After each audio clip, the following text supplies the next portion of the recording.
খারাপ ছাত্র ছিলাম বলে হেডমাস্টার স্কুল থেকে বের করে দিয়েছিল। গতকাল সে হেডমাস্টারকে আমার কাছেই আসতে হলো। হা হা হা। তিনি আমার দিকে তাকিয়ে লজ্জিত ছিলেন। হয়তো তার লজ্জিত মাখানো মুখে ক্ষমার ভঙ্গি ছিল। তার কাজটা করাতে আমি কোনো টাকা নেইনি, যাতে তিনি বুঝেন সে অপমানের উত্তর। অবশ্য সেদিন বের করে না দিলে আজ এই অবধি আসতে পারতাম না। আজ এমন এক পর্যায়ে আসি আমি, সবাইকে আমার কাছে কোনো না কোনোভাবে আসতে হয়। সবাই তাদের স্বীয় কাজের মাধ্যমে আমাকে টাকাও দিয়ে যায়। সেদিন এক পুলিশ এসেছিল, তাকে ওর টাকা ছাড়া ছাড়িনি। প্রথমত টাকা দিতে চায়নি, পরে আমি চেয়ার থেকে উঠে জোর করে টাকা আদায় করেছি। এখন আমার সে অধিকার হয়েছে, এখন শিখেছি কিভাবে টাকা আদায় করতে হয়। বড় বড় অফিসাররাও আজ আমার ছায়া তোলে, ভাবতেই ভালো লাগে। অথচ যখন টাকার অভাবে এসএসসি পরীক্ষায় হাত পেতেছি এসব নামকরা বড় লোকদের কাছে, কেউ সেদিন সে খালি হাতকে বরিয়ে দেয়নি, ফিরে তাকায়নি অবধি। অবশ্য তাকালে আজকের পর্যায়ে আসতে পারতাম না। হা হা হা হা। প্রতিটা প্রতিষ্ঠিত শিক্ষিত মানুষের উচিত একজন করে শিক্ষিত মানুষ তৈরি করা, লালন করা।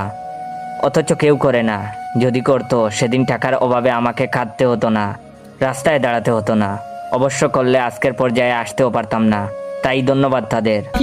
ভাবতেই ভালো লাগে, যে মেয়েটি আমাকে প্রত্যাখ্যান করেছিল টাকা ছিল না বলে, সে মেয়ের হাজব্যান্ডও গতকাল এসেছিল। হা হা হা। অন্যরকম ভালো লেগেছিল আমার কাছে। লজ্জায় সে বাইরে ছিল, আমার অফিসেও ঢুকতে পারেনি। অবশ্য সেদিন টাকার জন্য আমাকে রিজেক্ট না করলে আজকের পজিশনে আসতে পারতাম না। হা হা হা। তবে তার লাঞ্ছনায় একটা কথা বুঝেছি, ভালো ছেলের জন্য মেয়েরা তাদের হাত ধরে না, মেয়েরা হাত ধরে শুধু টাকার, শুধু টাকার। যেদিন থেকে বেকার হয়ে ঘুরেছি রাস্তায় রাস্তায় একটা কাজের আশায়, সেদিন সবার ধিক্কার পেয়েছি। অবশ্য ধিক্কার না পেলে আজ এই অবধি আসতেও পারতাম না। হা হা হা। আজ আমার অফিসে এসে সবাই সিরিয়াল দেয়, ওয়েট করে, একবার দরজা খোলার অপেক্ষায়। তাদের গাম দেখতে ভীষণ ভালো লাগে আমার। অবশ্য সেদিন তারা আমার গাম না জোড়ালে আজ এই আসনে অধিষ্ঠিত হতাম না আমি। সমাজের এই সকল ঘৃণতম শ্রেণী থেকে টাকা আদায় করতে পারতাম না আমি। হা হা হা হা। জানেন, ছোটবেলায় বাবাকে হারিয়েছিলাম।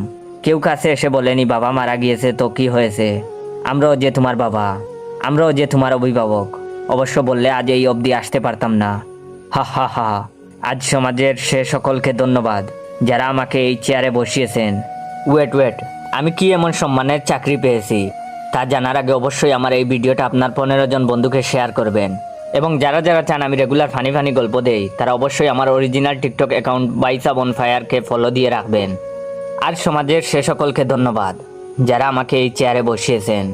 আশা করি আমার মতো আরো অনেকেই হবে পাবলিক টয়লেটের ক্যাশিয়ার। হা হা হা। Oh, no, no, no.